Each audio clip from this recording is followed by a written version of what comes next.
Welcome students. In this lecture we are going to start the new topic from our syllabus.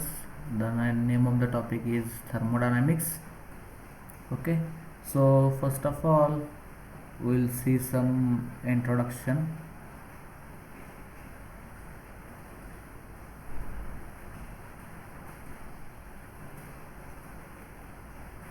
Okay, so in introduction there are few points that we have to see. First of all we have to see the definition of thermodynamics. Okay, so it is the branch of physical science which deals with the study of quantitative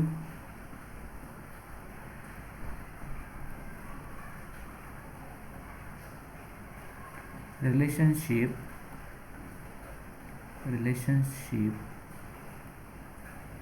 between heat energy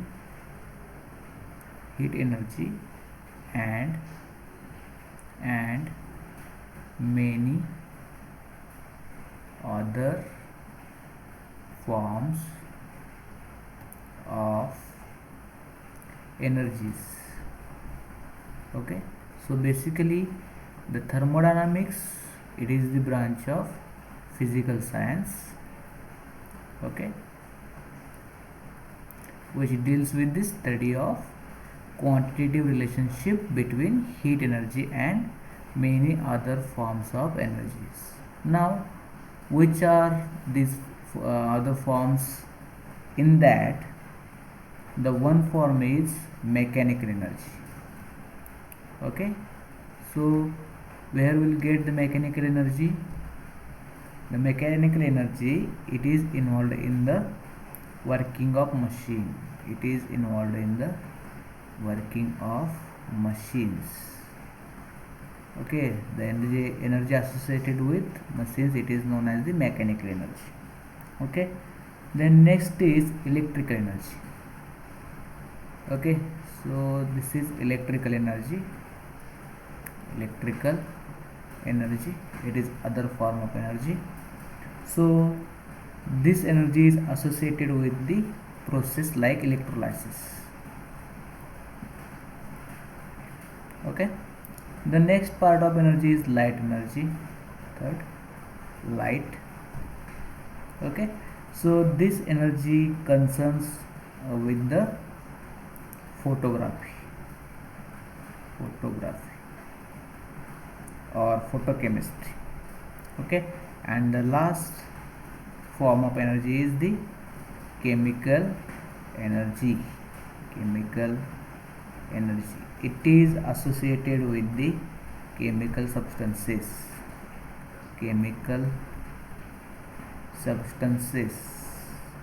Okay, so what the thermodynamics is, it gives the study of quantitative relationship between heat energy, it is one form of energy, and many such forms of energies.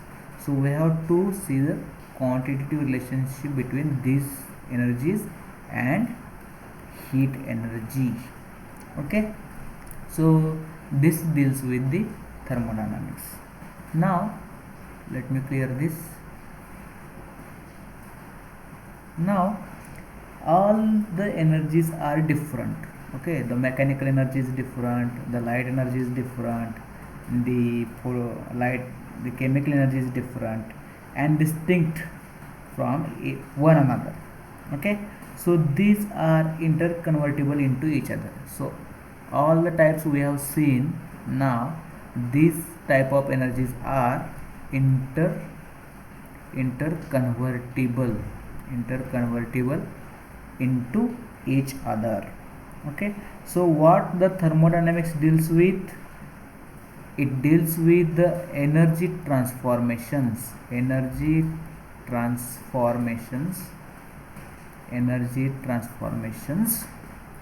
okay, involved in various physical okay and chemical processes. Okay, so this thermodynamics deals. Okay, now in previous standards we have already studied the basic terms involved in the thermodynamics, that is the laws of thermodynamics. Okay, thermodynamics, in that the zeroth law, first law, second law. Okay, then we have also seen the thermodynamic processes, dynamic processes also we have studied in previous standards. Okay, then we have seen the maximum work concept. We have seen maximum work concept. Okay, so all these terms we have seen earlier, or we have studied earlier. Okay, so in this topic now we will discuss the free energy. Okay, and the Gibbs function. Then we'll see the Helmholtz function.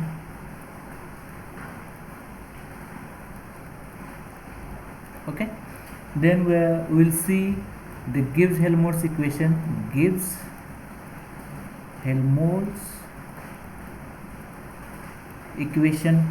Then we'll see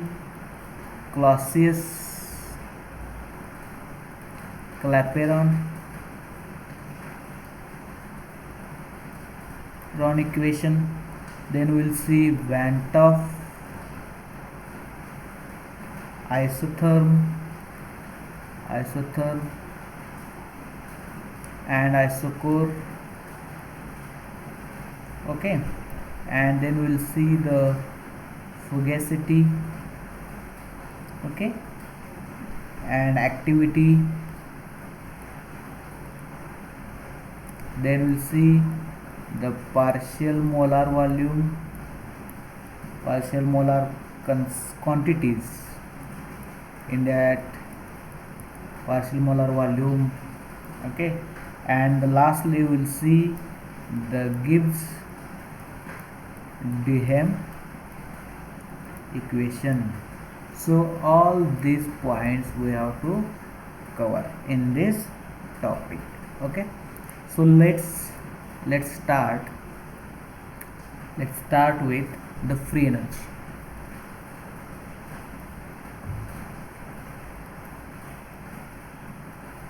Let's start with the free energy. Okay, so here we will see the Gibbs function. It is denoted as capital G, and the second one is Helmholtz function. It is denoted by capital A. Okay, so these are the two forms of free energy. Now in chemistry, spontaneous processes, we know the spontaneous process. So in chemistry, the spontaneous processes are those which occurred without aid of any external energy. Okay, so what are the spontaneous processes? These are occurred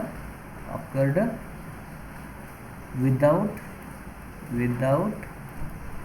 any aid of any external energy. That means they occur on their own accord. So the spontaneous process, this may be fast or slow. We have seen the difference in earlier standards. It may be exothermic or endothermic. Okay, but how we can be able to check the spontaneity of process? Spontaneity. Okay, so how can we able to check the spontaneity of any processes? Okay, now the second law of thermodynamics give the answer to above question. Okay, so the second law of thermodynamics give answer to the spontaneity.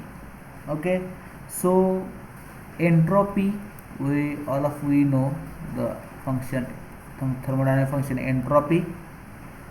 Entropy, it is the fundamental, it is the fundamental consequence, fundamental consequence, fundamental consequence of second law of thermodynamics. Okay, so according to it, according to second law of thermodynamics, all natural processes are spontaneous,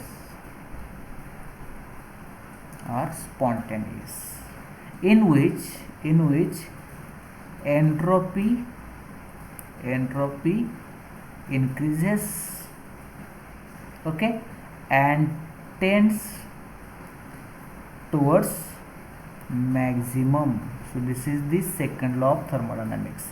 So this can be expressed like this: delta S, S is the entropy of universe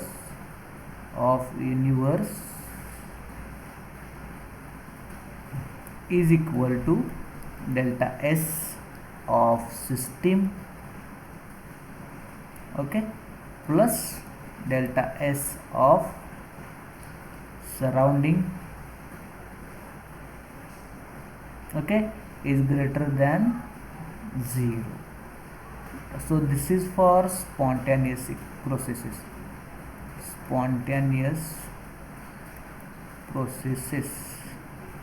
okay. So this is the equation number 1. Okay, so let me clear this. Now if we select entropy as a criterion of spontaneity, okay, then what will happen? The entropy changes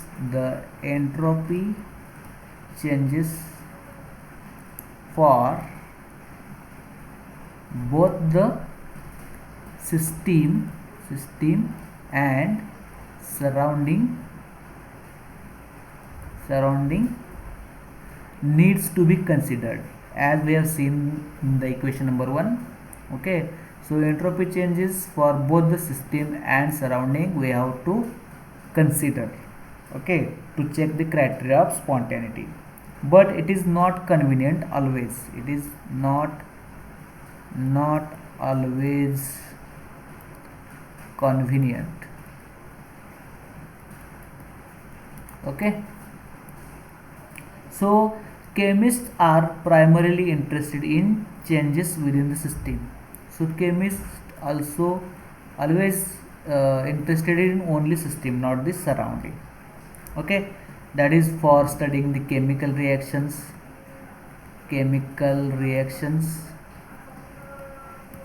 okay. In small vessel we should have to investigate the, okay. So if we have to study the chemical reaction, we have to study the entire universe, okay. So this is not possible, it is very difficult, and time consuming, okay. So it becomes essential to introduce two new functions,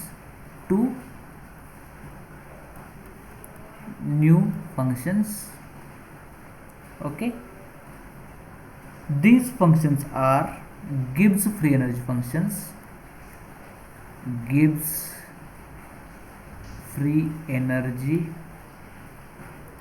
function, or it is also known as Gibbs thermodynamic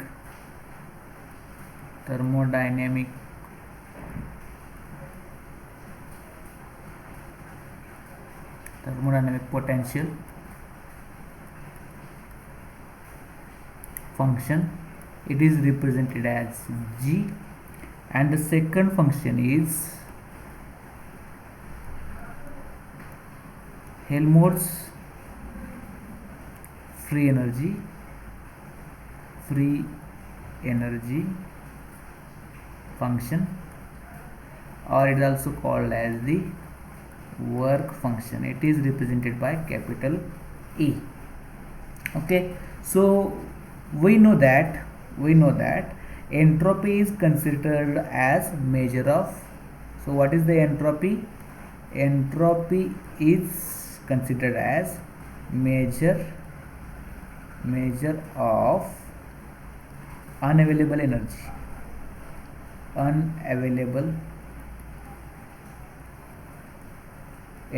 We have seen this. Okay, now if Q is the heat absorbed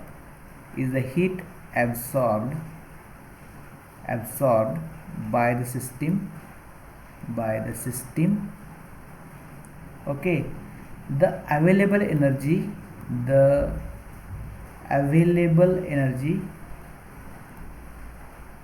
that is X, okay, to do work is given as X is equal to Q minus Ts. X is equal to Q minus Ts. Okay, where entropy associated with temperature, that is Ts, this is entropy associated with the temperature, this is the amount of unavailable energy. Okay, so let me finish this. Now when heat is absorbed at constant volume, when heat is absorbed at constant volume, then term Q in above equation, okay, that is equation number 2, will be replaced by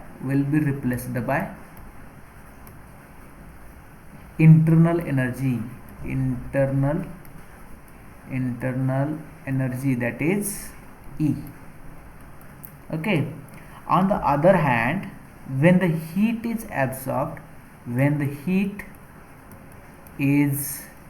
absorbed at constant pressure, okay, then the term Q in the equation 2, that is above equation, will be replaced by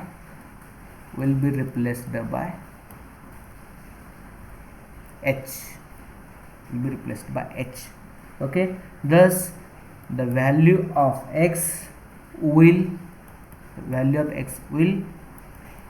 E minus Ts and H minus Ts at these two conditions, at constant volume and at constant pressure, that is two different operating conditions. Okay, so two new symbols are introduced to describe these energy terms, that is G is equal to H minus Ts, this is equation number 3, and A is equal to E minus Ts, this is equation number 4. Okay, here G is isothermally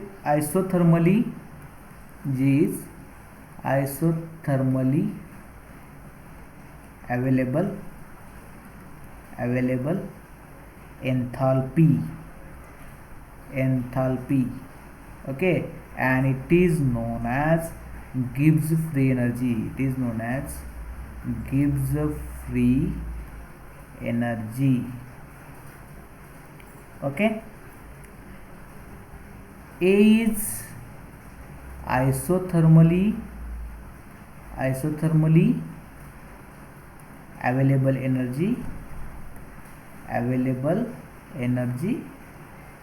okay, called as Helmholtz Helmholtz free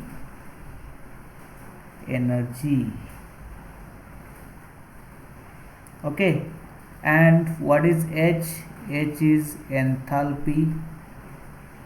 H is enthalpy.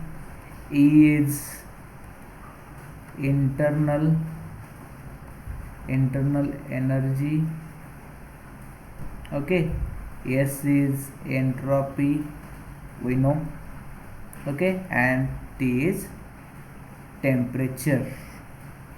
Okay, so just like E, T, H and S, G and A, these are state functions. These are state functions. Okay, so G and A are state functions. This question can be asked for the examination as objective MCQ, so keep this important point in your mind. And these are independent. State functions means what? These are independent of the path followed by the system. Okay, then they are extensive property. G and A are extensive properties of the system, and depends on the quantity of matter and nature of system. Okay, so this is all about the G and A. G means Gibbs free energy and A means Helmholtz free energy. So I hope all of you have understand these terms G and A. So watch this again and again so you can easily understand. Okay, let's move further, and now we'll see the relation between G and A. Okay, this is important part. Now we have equation G is equal to H minus Ts, as we have seen. This is equation number 5. Okay, so since what we know, H is equal to E plus PV. We know this, H is equal to E plus PV. So putting this value in this equation, above equation, we will get G is equal to, we replace the H by this, so E plus PV minus Ts. Okay, so again the E minus Ts, this is A. Okay, so we can write G is equal to A plus PV. Okay, because since A is equal to E minus Ts, so this equation is 6th equation. Okay, so this is the relationship between G and A. So at constant pressure,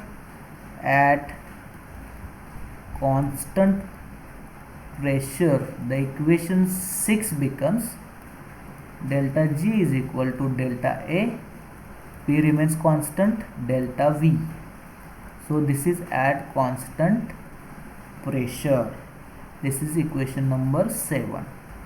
So in this way we can deduce the relationship between the G and A. Very simple. Okay, now let's move further and we'll see the changes, the we'll see the changes in G and A. Okay, in isothermal process,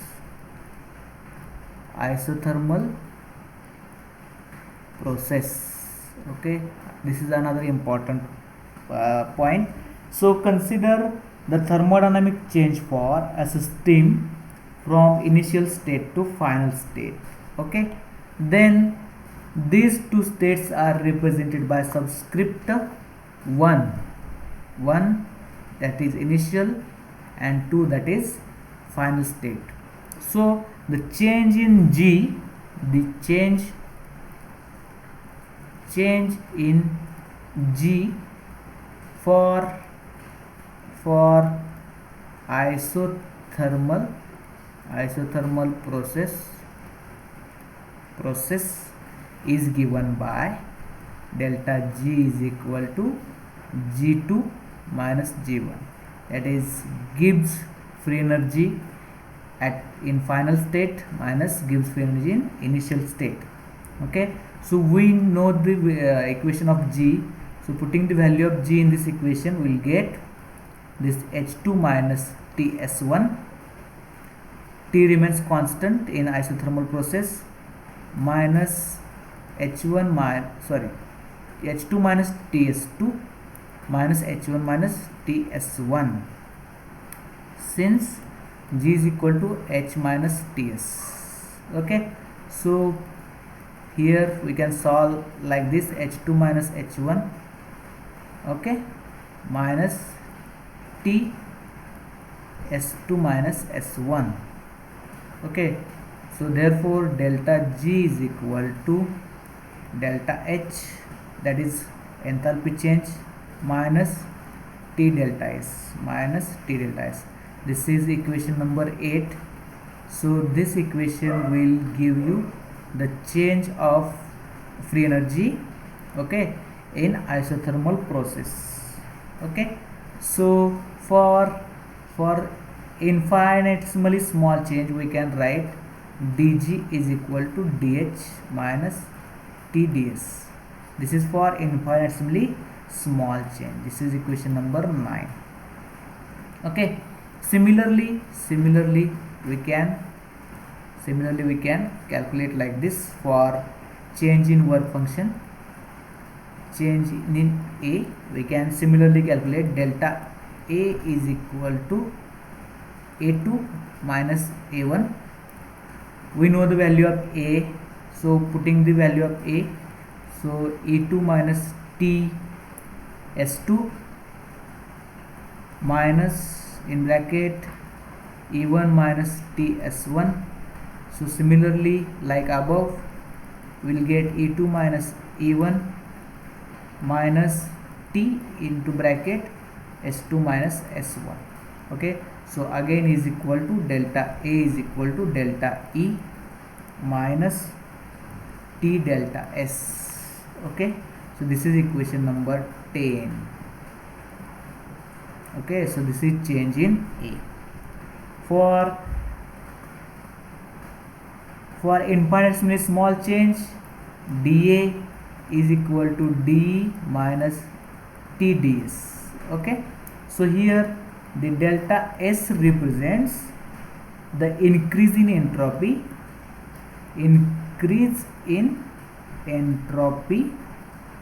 okay, corresponding to increase in work function. Okay, so in this way we can easily determine or deduce the changes in G and A in isothermal process, that is temperature remains constant. Okay, I hope you have got this concept. Let me clear this, we will move further. Now the next is we have to see the physical significance of G and A. So we will see the physical significance significance of G and E. Significance means importance. Okay, for a system of fixed composition, that is, we call that as the closed system with fixed composition, the finite change in A is given by the equation we have seen above. So the change in A is given by delta A is equal to delta E minus T delta S. So this is for closed system. But according to the second law of thermodynamics, according to the second law of thermodynamics, okay, delta S is equal to Q reversible divided by T. We have seen in second year this equation. So therefore Q reversible is equal to T delta S. Very simple. Substituting this value in above equation, this is equation number 12. So we'll get the delta A is equal to delta E, and here Q reversible. Okay, so this is equation number 13. Okay, again according to the first law of thermodynamics, okay, so delta E is equal to Q reversible plus W reversible. This is according to the first law of thermodynamics. So therefore W reversible is equal to delta E minus Q reversible. This is equation number 14. So now here we will see if the work done by the system, if work done is by the system, then it is negative as per sign conventions. So equation 14 becomes minus W reversible is equal to delta E minus Q reversible. Okay, so equation 15. Now comparing equation 13, this and this, equation 15, will get delta A is equal to minus W reversible. Okay, that is we can write minus delta A is equal to W reversible. Okay, so this is equation number 16. So since the process is carried out reversibly, okay, process reversibly carried out, W represents maximum work. Okay, and from equation 16 it is clear that decrease in function A gives the maximum work done by system. Okay, therefore the function A is termed as the work function. Okay, so this is the significance of work function A. Now we will see similarly like discussed here in case of A.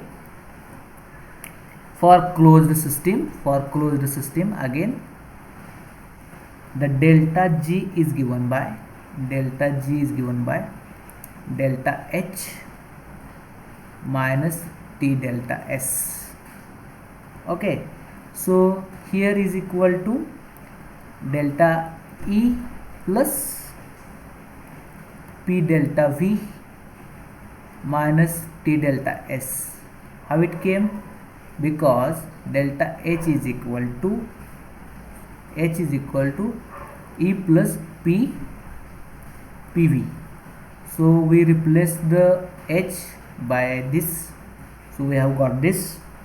Okay, so therefore delta G is equal to delta A plus P delta V.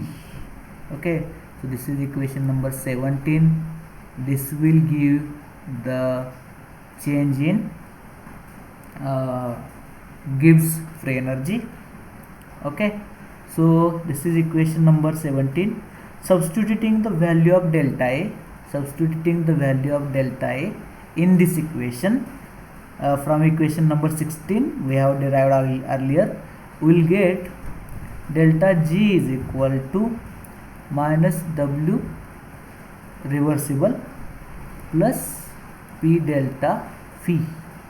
Okay, simply we have put the value of delta A here, so therefore minus delta G is equal to W reversible, okay, minus P delta V. Okay, so this is equation number 18. Therefore the minus delta G gives the maximum obtainable work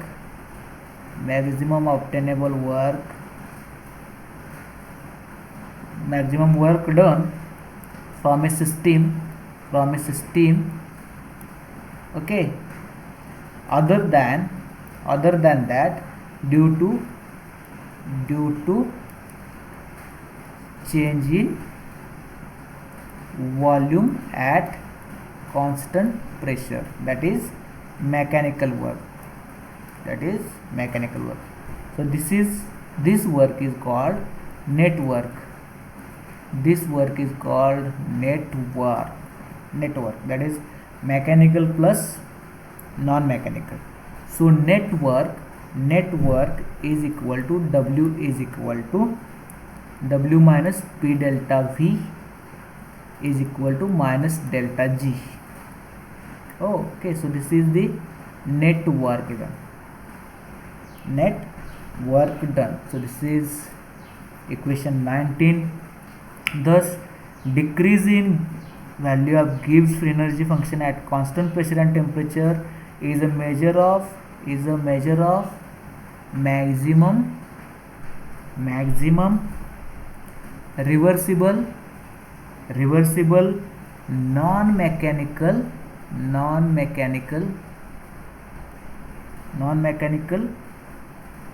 work done by the system. Okay, so this is the physical significance of the delta G, that is change in Gibbs free energy. Okay.